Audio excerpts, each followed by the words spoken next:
Hello, അസ്സലാമലൈക്കും. നമ്മൾക്കൊരു ഷീലെടുത്തിട്ട് top ചെറിയ ഷോർട്ട് ടോപ്പ് അടിച്ച് വെക്കാൻ വിചാരിച്ചിട്ട് 4 കെട്ട് മോഡത്തിൽ ഫസ്റ്റ് ആയിട്ട് അടിച്ച് വെക്കട്ടെ, എന്താവുമെന്നും അറിയത്തില്ല.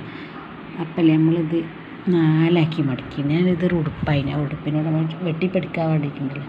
അപ്പോൾ ഉടുപ്പ് 4ആക്കി ഇതിങ്ങനെ മടക്കി വെച്ചിട്ട്, അപ്പം അതിൻ്റെ നീളം എത്ര വെച്ചാൽ 13 ഇഞ്ചാണ് നീളം. എന്താ ഇവിടെ ഇട്ടിട്ട് 13 ഇവിടെ വരെ നീളം, 1 ഇഞ്ച് തയ്യൽ തുമ്പ്, അപ്പോൾ 14 ഇഞ്ച് ഇവിടെ നമ്മൾ അടയാളം കൊടുത്താൽ നമ്മൾ 14 ഇഞ്ച് റോസ് ചെയ്ത് മാർക്കോട്ട് 14 ഇഞ്ച് അടയാളം കൊടുത്ത്.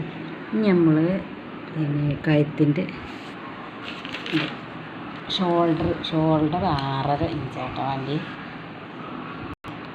ഷോൾഡർ വീഡിയോ എടുക്കൽ ഞാൻ തന്നെയാണ്, ഞാൻ വളവ് എടുക്കുക. ഷോൾഡർ ഒന്ന് 6.5 ഇഞ്ച് ഇത്രയും കാണിച്ചു തരാം. ഷോൾഡർ 6.5 ഇഞ്ച് റോസ് ഇതുകൊണ്ട് പറ്റത്ത്. Shoulder 6 inch. ഇനി നമുക്കിത് ഷോൾഡർ ഇത് പാറിപ്പോണ്ട് ഇത് പിന്നെത്തിയാട്ടിട്ട് ജസ്റ്റ് നമ്മൾ ഇങ്ങോട്ടുള്ള ഷോൾഡറിൻ്റെ ഇറക്കല്ലേ, പിന്നെ കൈയിൻ്റെ കൈക്കുഴിൻ്റെ അതും നമ്മൾ 6.5 ഇട്ട് എടുക്കേണ്ടി വരിക. എടുത്താൽ ഇവിടെ 6.5 ഇട്ട പിന്നെ ഇതാക്കിയിട്ട് ഇങ്ങനെ ചെറിയ ചെറിയൊരു കട്ടിങ് ഉണ്ടല്ലോ, 6 ഇഞ്ച് ഇട്ടായിട്ടുള്ള ഇത്. ഈ ഷോൾഡർ നമ്മൾ 7 ഇഞ്ച് എടുക്കുക കേട്ടോ. 7 ഇഞ്ച് 6 മതി. 7 ഇഞ്ച് ഇതാ ഷോൾഡർ നമ്മൾ 6.5 ഇഞ്ച്. ഇതാണെങ്കിൽ കട്ടില്ലാത്ത ശീല, അതിനോട് പോളിസ്റ്റർ കൂട്ടുള്ള ശീല, അതൊരു പാറി ഫാറ്റാണ്ട് പാറി ചൂടല്ലേ. അപ്പോൾ നമ്മൾ ഇത് ഷോൾഡർ ഇങ്ങനെ അടയാളം കൊടുത്ത് ഇവിടുന്ന് ഇങ്ങോട്ടും ഞാൻ അടയാളം അങ്ങനെ നീട്ടി വരയ്ക്കുമല്ലോ ഷോൾഡറിന് ഇങ്ങോട്ട്. അതിന് നമ്മൾ ഇവിടെ ചെസ്റ്റിൻ്റെ അളവ് എടുക്കുക കേട്ടോ. ചെസ്റ്റ് എത്രയുള്ളതെന്ന്, ചെസ്റ്റ് നമുക്ക് വേണ്ടത് 9 ഇഞ്ചാണ്, 1.5 ഇഞ്ച് തയ്യൽ തുമ്പ്. അപ്പം ഇവിടുന്ന് നേരെ ഇത് ചെസ്റ്റിൻ്റെ അളവ് എടുക്കുക. കട്ടരുത് ഇവിടെ ഞാൻ തുന്നിയിച്ചാണ് കേട്ടോ. ഇവിടെ തുന്നിയിച്ചും ഇവിടുത്തെ 10 ഇഞ്ച് 10.5 ഇഞ്ച് ഇവിടെ ചെസ്റ്റ് ചെയ്യേണ്ട അളവ് എടുത്തിട്ടോ. ഇനി നമുക്ക് അതിൻ്റെ വേസ്റ്റ് അടിയിൽ വരുന്ന വീതി അത് 8 ഇഞ്ചാണ്, 1 ഇഞ്ച് തയ്യൽ തുമ്പ്. അപ്പോൾ 9.5 ഇഞ്ച് എടുക്കണം കേട്ടോ.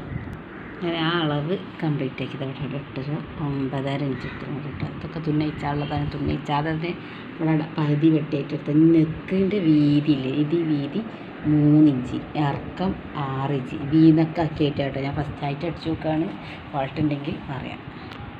ഇവിടെ നമ്മൾ വീനക്കടിയെടുത്ത് ഇവിടെ നമ്മൾ 1/2 ഇഞ്ച് ഇറക്കിയിട്ട് ഇങ്ങനെ കൈയിൻ്റെ ഷോൾഡറിനോട് ചെരിച്ചിട്ടുണ്ട്. ഇവിടെ 1/2 ഇഞ്ച് അടയാളപ്പെടുത്തിയിട്ട് ഇങ്ങനെ വിട്ടുമാൻ ചെരിച്ച് കാട്ടിത്തരാം കേട്ടോ. നമ്മൾ ഷീല വെട്ടി ഇങ്ങനെ ഇട്ടിട്ട് നമ്മളെ കൈക്കുഴിൻ്റെ നെക്ക് അടയാളത്താണ്ട്. അപ്പോൾ ഉള്ളത്തെ വേറെ പുറത്തത് ഒന്നായിട്ട് ഒറ്റ വെട്ടിൽ വെട്ടാൻ പറ്റില്ലല്ലോ. നമ്മൾ ഫ്രണ്ട് നെക്ക് വേറെയും ബാക്ക് നെക്ക് വേറെയായിട്ട് ഇങ്ങനെ വെട്ടണ്ടേ. ഇതട്ടെ നമ്മൾ നെക്ക് ഇത് ഫാറ്റിട്ട് പാറിപ്പോകും. നമ്മൾ വീനക്ക് ഇത് അടിപൊളിയായിട്ട് നല്ല വി ഐ നിൽക്കുന്നുണ്ടല്ലേ. വീനക്ക് സൂപ്പറായിന്. നമ്മൾ ബാക്കിൻ്റെ ഒന്ന് കറക്റ്റാക്കണ്ട.